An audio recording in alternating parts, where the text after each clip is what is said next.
As some of y'all may know, I am running for the presidency of the United States in 2020 or 2024, 2028, 2032, so on. Whatever, it doesn't matter. Let's get some, before I start the list, in this one, I'm just going to tell you some of the things, I plan. But before we start, just certain things I need to say. Number one, welcome to my channel. I'm Ferrari King. Don't forget to like, subscribe, watch my other videos, check the description for a link to my website, check out ebooks. And I gotta get this done, because my neighbor likes to listen at the door and stuff. That's what happens when you're poor and you have to live in an apartment. That's just what happens. I mean, he likes to smoke out there too, and it gets all over in here. And number two, yeah, I know I have no chance of actually winning. The only people that can actually win are people that have money. You gotta have money to be president. Okay, only wealthy people, and they don't care about the poor. None of these politicians do. I know a lot of you think they do, but they don't. Most of them don't. You really think a millionaire or a billionaire cares about you? You think the media is on your side? The media does what they're told to do. That's just how it is. But anyways, number three, is some of you say, well, we don't need a president that has no experience. Like Trump. Obama didn't really have any experience. He was a community organizer. He did pretty good at, getting different ethnicities to fight each other. Because, you should look it up, how they did a poll before he became president, the percentage of whites and blacks that thought race relations were good. And then look at the poll again at the end of his presidency. It went way down. He did a good job at doing that. And then you got Trump, But anyways, a president is only as strong as the people his advisors and the people he has in his cabinet. Because, really the president has no real true power. You look at the Constitution, which I strongly suggest you do. You know what the president can and cannot do. The president is not as powerful as you think he is. Now, obviously, I'm going to choose people in my cabinet and people, my advisors, that actually know what they're doing. I'm not going to put someone head of the Department of Education that believes the Earth is 6,000 years old, and someone head of the EPA that, doesn't believe in climate change and all that stuff. That don't make much sense. Okay? But anyways, let's go ahead. Top 10 things, I would do. Number one is education. And of course, again, a lot of this stuff I went over in other videos. And just check my 2020 presidential bid playlist. You'll see everything. And it goes in more depth. Some things in there is not going to be mentioned here. But anyways, number one, education. Especially science education. I mentioned in my other videos, science is important. I mentioned before, students would need to learn how to debate both sides of an issue. They have to actually know what all these different people believe on a situation. And when they go to college, these professors are going to have a hard time when they're trying to brainwash them.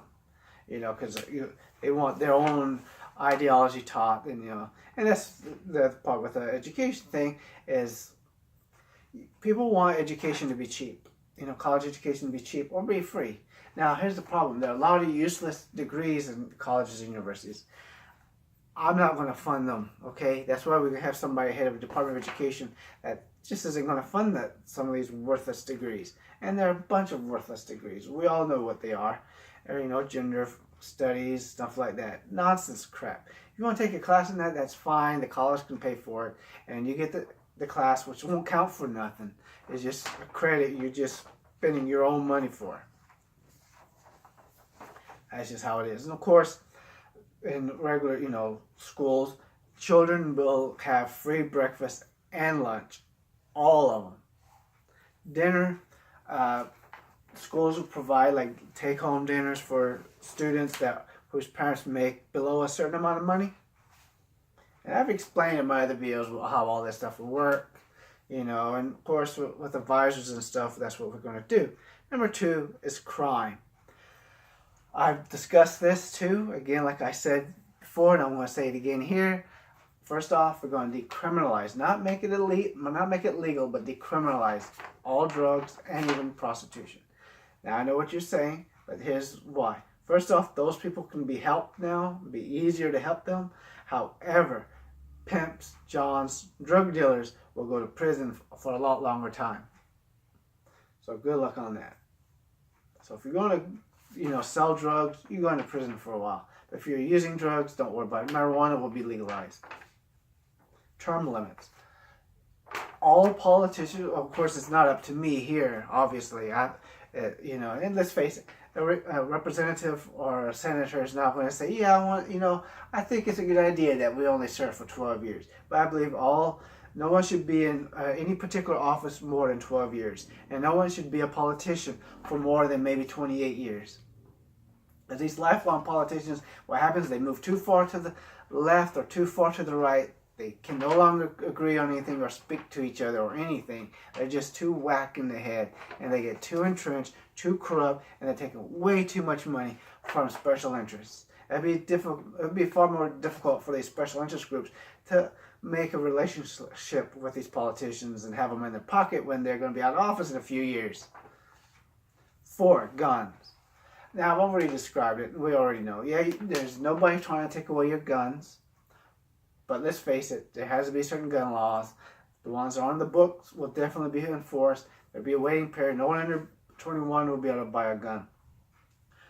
If you have an AR-15, you'll be able to keep it. But there will be no buying or selling or manufacturing of those type of weapons.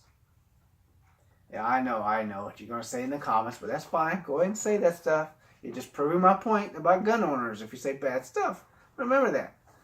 I don't think gun owners are bad. Because I know a lot of people own guns. And there are a lot of liberals that own guns. I'm not liberal or conservative.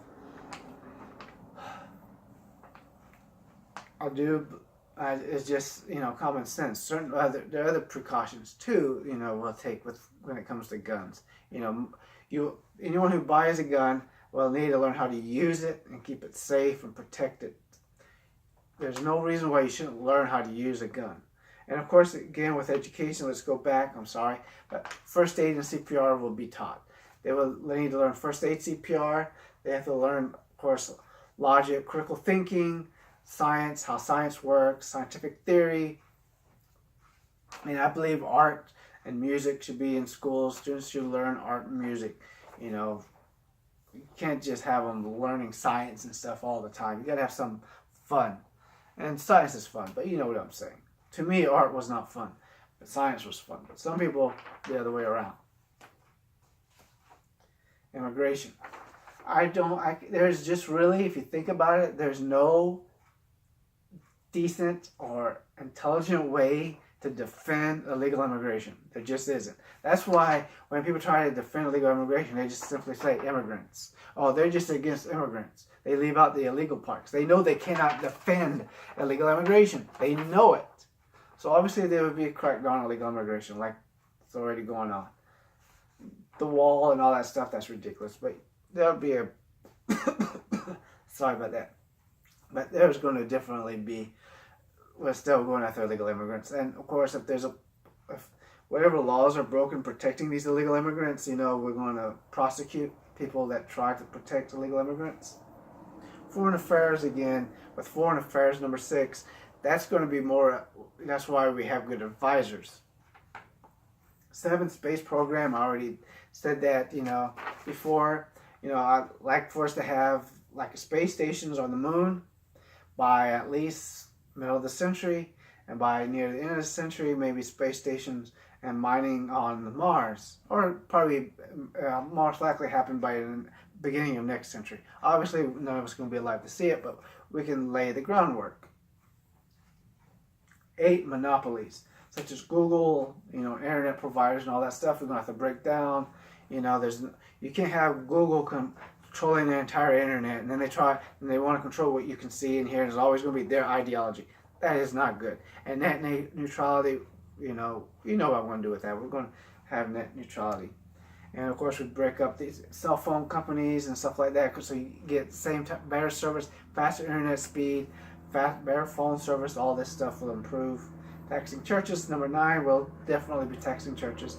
And now they can also, since they're already doing it anyways, but now they'll be able to tell your congregation, vote for this person. Why not? They're sheep anyways. They're going to do what they're told.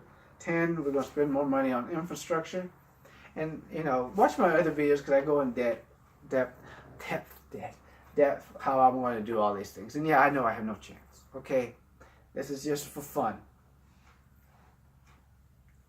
But let me know in the comments, what would you do? What do you think a president should do? What do you want to see done in this country? And of course, I'm not going to get into anything else. But education, foreign affairs, we went over this, and I'm sure there's a whole lot more stuff I can think of to say, but obviously I'm not going to be able to. I'm not good at thinking of things off the fly of the head. Please watch my other videos. Thank you for watching this one. Don't forget to like, subscribe, and watch my and check out the description, and vote for me in 2020. Why not? What do you have to lose? I mean, come on.